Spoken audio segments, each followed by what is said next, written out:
So we're here. It's it's lunchtime here at the expo, Tom. But you're not eating. You're just sitting here talking with me. What do you have to say? Yeah, well, here to see, check things out. So I'm not ready to eat lunch yet. Not ready to eat lunch? No. So let everybody else go through, so that way I can take whatever I want. And I won't feel bad about it. Well, I think there's plenty over there for us to get a little later. It looked like it. So, Tom, you're assistant superintendent, it says. Yes, sir. How long? In this position, 5 years. Been with the district 21 years. Wow.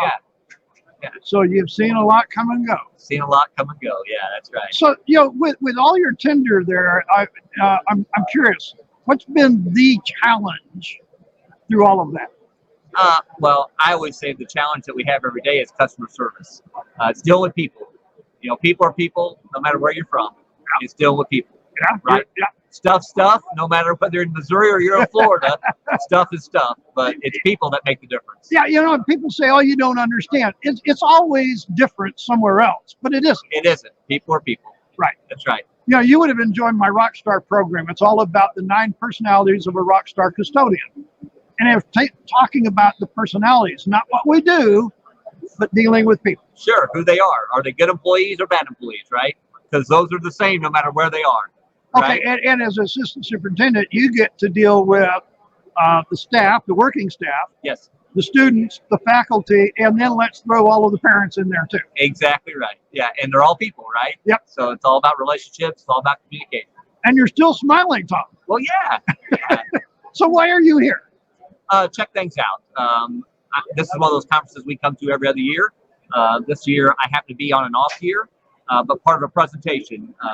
Our school district is one of the first school districts in the state of Missouri to build with insulated concrete forms, or ICF. Oh, okay. We're the first school district in Missouri to build classrooms with it. And so that's what brought me here today, was to be at the presentation at 310 with Navigate Construction, who is our owner's rep for the construction project. So I came to represent our school district and hopefully meet and greet and bring some people out to our district and show them what we've got going on at Meramec Valley. Okay, so this is going to be on the MSPA site for everybody to look at for a long time. So let's explain to them what is ICF. Yeah. So insulated concrete form. It's basically 2 pieces of styrofoam, and you fill it with concrete in the middle to build your structure. So we're not talking the floors. We're talking the structure. Talking the structure itself. Yeah, supporting walls, exterior walls, interior walls. So why would we do that? Well, for us, it was about our gymnasium. So we were wanting to build a storm shelter. Okay. And you really have a couple options, and that's really it to make it safe. Okay. And one of those was ICF. In our review and research, it was a little cheaper to build with ICF and much faster. There was no turnaround time waiting on precast panels, because concrete's something that's sourced locally. Right. And so as long as you can get the styrofoam blocks, which are coming out of Nixon, Missouri for us, so they were close, local, and then putting our local workforce to work in building these walls. Oh man, this is a sustainable project. It is. So, and in addition to that, it's one of those things that there's also return. Okay. There's 30 to 50% savings in heating and cooling because it's insulated and it's concrete, so it has thermal mass. So it's very secure. Doesn't allow air to penetrate. So it's pretty sound. So it's very efficient. It's 1 piece of concrete all the way up. They just keep pouring 4 feet lifts all the way around the building with a pump truck. And it's pretty amazing. Yeah. Now, you know what? If I'm a listener, just the general public listening to this, I'm thinking, wait a minute, you're building a storm place for me to go with foam? Yeah. Now, what you have to realize, though, is those walls are 12 inches thick of concrete to make it a storm shelter. There you go. I'll tell you what, I'm amazed. You're thinking of this flimsy styrofoam block with plastic between them, right? Right. Until you put the concrete in it. And now you walk through that building, it's so quiet, it's sound, it's solid. I mean, you just know immediately when you see it, you touch it and feel it, that styrofoam has become so solid. So then it's a general basic concrete foundation. It is. Same type of footer. Okay. It would be very similar to CMU construction, where you have rebar that's poking out of the footer to attach to. Then within the styrofoam, of course, you have rebar that's set to hold the concrete in place and provide the structural needs to support the concrete, the wall.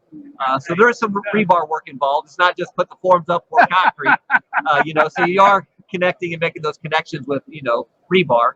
and wire ties. So I'm thinking that if you did something this unique, you had to put on some kind of a different roof that goes along with this. Well, And what about thermal pane windows? And I'm thinking all kinds of things here. so actually it's all the same. The roofing is the same structure you would with precast.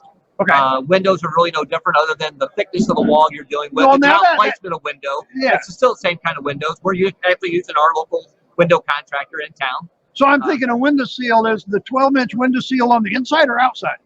We push it to the outside, of course, to make it look nice. So you have a longer window. You'll have a bigger window sill on the inside, right? Everybody likes to put stuff in a window sill. Yeah, I was going to say, Right. I could just see a teacher just loading the window sill up. I'm thinking a good place for a terrarium. You got it. Yeah, for sure. For sure. So Wow, we're excited I see, and this is the reason we do a podcast, folks, because you never know what somebody's going to sit down here and talk to you about. That was never on my agenda. Yes. Tom, you hit me with something there. Well, we'd love to have everybody come out and look at it. We'd love people to tour.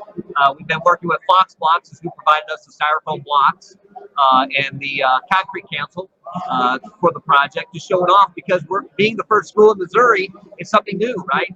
So how long ago did you do this, Tom? We're still under construction. Oh, really? To be completed end of November, beginning of December. We'll take possession in December. Oh, So we'll cool. move in January. Kids will start attending there. 8 classrooms. In December. We're adding on to a current elementary building. I was going to say, Yeah. is this a standalone, or so this is an addition to? It is, yeah. So the original building was built back in the 1970s as a 30-year structure. It was a temporary structure that was put up. Now that's been 50 years. And poured on a slab, so the pipes are rotting off in the ground and those kind of things. So we've got to make stages here to improve the building. Yeah, otherwise we're going to lose it. So how did you figure out, how did you come about this? I mean, I'm kind of curious here. yeah, so great question. So original with the architects, it was a typical built building for Missouri, stick and concrete block. And then we hired a new chief financial officer who's familiar with ICF. And he's like, hey, I know we've got this project going on, but have you guys considered this? And our architects were willing to take on the challenge. And so in taking on that challenge, then we made the switch. Prior to going to final design, we changed the construction method. So this is new for the contractor as well? Well, the contractor actually had used it before. That was why we had. But the architect had. The architect had not used it. So we took tours down to Kentucky, where it was very popular to build with ICF, and took the architect with us, and they were sold. After seeing it, they're like, no, we can do this. Now, wait a minute. Now, I'm thinking like a school board member or the general public. You're going to want me to fund the building that you're making with foam? Yeah. I mean, that had to be a challenge in itself. With school board members, it wasn't. We do have a couple. We do have a couple contractors on our school board, and the cost was cheaper, slightly cheaper, and the time frame was shorter. You can build faster with ICF than you can precast. Precast, it's like a 12 to 18 month turnaround, waiting on those panels to come in. ICF, it wasn't.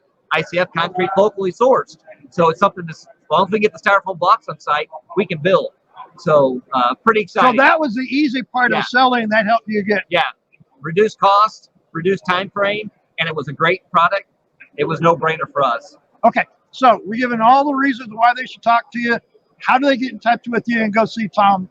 Yeah, give us contact, Meramec Valley R3 School District. Best number to call be our office number, 636-271-1400. Again, that's 636-271-1400. Be glad to show you around.